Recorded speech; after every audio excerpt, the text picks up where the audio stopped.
Kaixo Sagai! Atxaldeon. Zemur! Ondo, zu ondo? Ondo, jo, edakizu zer ilusioa egiten dira zu hemen egotea. Poste naiz.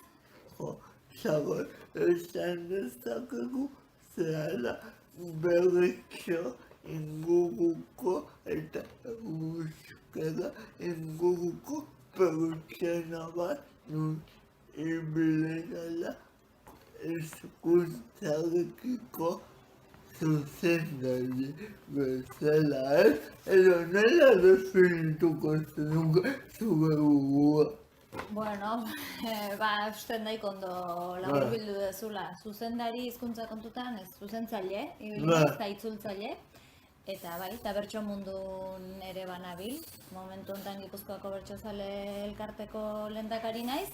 Eta horren ondorioz Euskal Herriko bertsozale elkarteko zuzendaritzako kidea ere bai. Zer suposatzen du norberrentzako horrelako kasuetan zuzendaria izatea?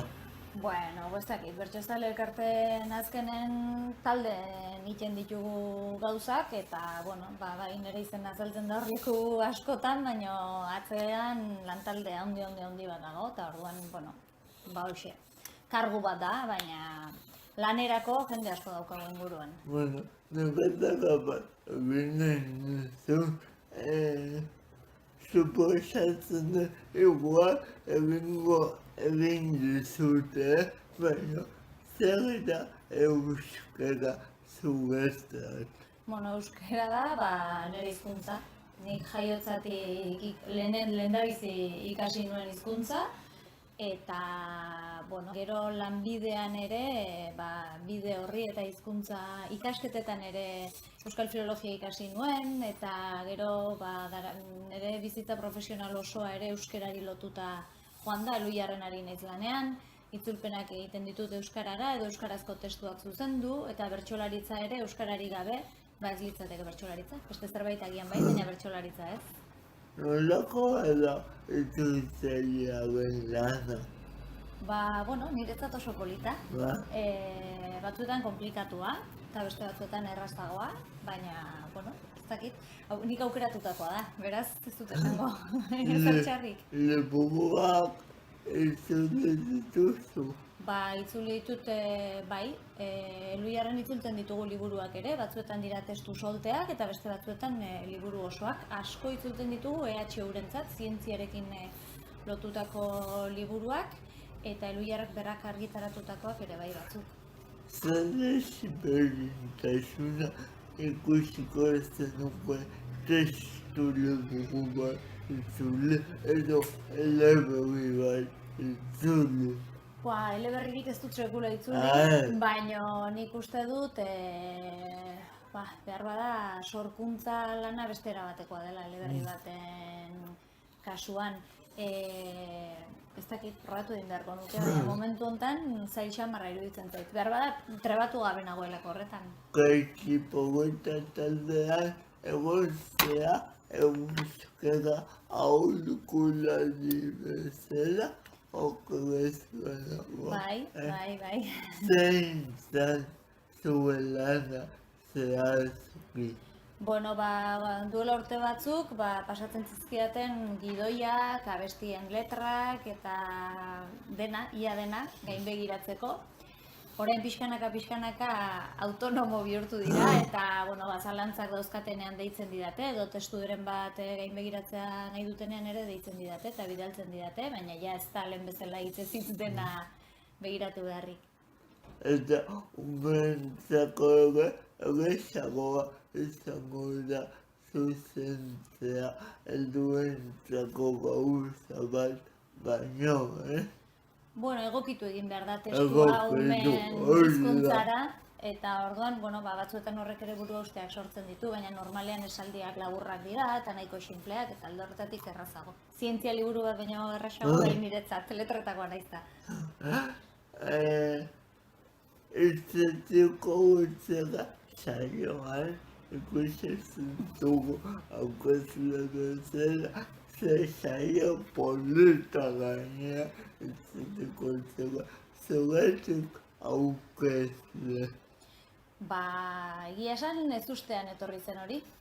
Bai, ni ordurako banebilen txapelketetan eta saioak aurkezten, eta txapelketetatik kanpo ere bai, baina telebistan sekula lanik egin gabean nintzen, eta Bertsozale Elkartetik etorri zen eskaintza, 2005an, eta okerrezpanago 2009 arte egon nintzen. Baina, egia esan, bai, ez usteko izan zen kameraren aurrean sekula ezer egin gabean nintzelako. Esperientzia polita, ez? Bai, oso polita. Eta txapelketetan aurkeztea berdina da, edo ez? Ez da berdina. Txapelketetan jendea dago aurrean, eta aurpegiak ikusten dituzu, eta kameraren aurrean antzadutenean makina bat dago aurrean. Orduan, niri erosoago egiten zait jendearekin komunikatzea tresna horrekin, baino hori ere izango da trebatze kontua eta ohitzea, baina aukeran nahiago dut jendearen aurrean. Zer transmititu dizu bertsoak? Bertsoak asko transmititu dit, gaina bertsoa jaio nintzenetik bizi izan dut. Txiki-txikitan aitak lo arrazteko aizpari eta bi hori bertso zarrak kantatzen zizkigun, eta gero bertso eskolan ibili nintzen zaldibin, gero gai jartzaile hasi nintzen, nire bizitza oso lotuta egon da bertsoari, eta eman dit lagun mordo bat, eman dit askotan burua uste batzuk ere bai, baina hori, nik esango nuke gehiena hori, lagun mordo bat eman didala, eta gaina belaunaldi desberdin askotako jendearekin egoteko aukera eman dit, eta oso aberasgarria izan da, eta da. Gaia jartzeko garaian, zer eduki behar duzu kontutan? Gaia jartzeko garaian gauza asko hartu behar dira kontuan, baina batez ere bertsolariari lanerako aukera ematea da helburua. Gure lana ez da bertsolariari butada bat egitea. Batzutan saiatzen gara pixka bat estutzen, baina beti bidea libre utzita eta abia puntu bat eman nahi izaten diegu, ahalik eta lanik onena egin dezaten. Hortik aparte, gaiak saiatzen gara gure inguruko bizitzako eguneroko gaietatik ateratzen, edo albisteetatik, edo inguruan gertatzen zaizkigun gauzetatik. Horretarako zuek ere irizpide batzuk jarraitu beharko dituzue, ez? Bai, bereziki txapelketan garrantzitsua izaten da oreka. Eta oreka bertsolari berari rol desberdinak esleitzea ahal izan ezkero, eta ariketa batean kontra egitea tokatzen da zaio, beste batean igual ez hainbeste. Pixka bat orekatzea bertsolariaren beraren ariketa guztien artean kontutan hartuta oreka hori, eta baita bertsolarien artean ere.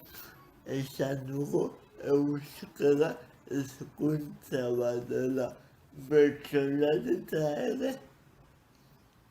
Bertsolaritza hizkuntza bat, bada hizkuntzarekin oso lotuta dagoen jardun bat.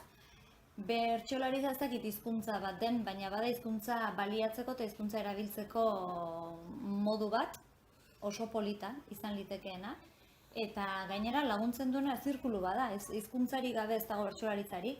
Eta bertsolaritzak ere laguntzen du norberak hizkuntza hori lantzen. Bertsolaritzari esker ikasten dira hitz berriak, hitz joskera berriak, esaldiak ordenatzeko moduak, argudiatzeko moduak, beraz balio du hizkuntza lantzeko ere. Liburu bat erantzeko zenuke? Bertsolaritzari buruz? Bai, edo horren duzune. Ez dakit. Filologia ikasita eta nola mundu honetan ibilizaren eta... Ez dakit formatu txikiagoko gauzak idaztea tokatzen zait, artikuluren bat, edo oraintxe egin dut adibidez hazi aldizkarirako artikulu bat, edo horrelako gauza laburrak egin izan ditut. Ezer luzerik ez dut idatzi orain arte, ez bada lanerako egin behar izan dudan txostenen bat. Baina hori ere izango da saiatzea eta probatzea. Zer duzu gau egun bertsolaritza irakaskuntzara sartzeko ohitura hori alegia umei eskoletan ikasgai moduan irakasteko.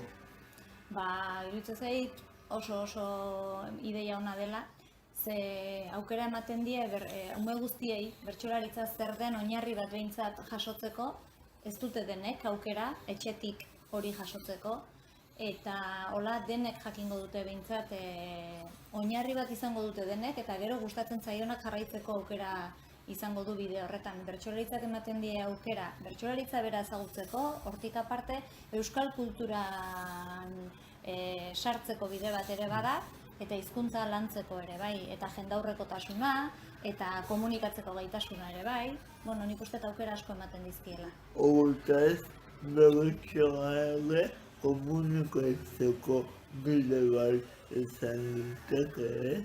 Noski, nik uste dut bertsoaren oinarrian komunikazioa dagoela, bai publikoarekin lortzen den komunikazioa, eta bai bi bertsolari elkarrekin ari direnean ere, bata bestearekin komunikatzen ari dira etengabe.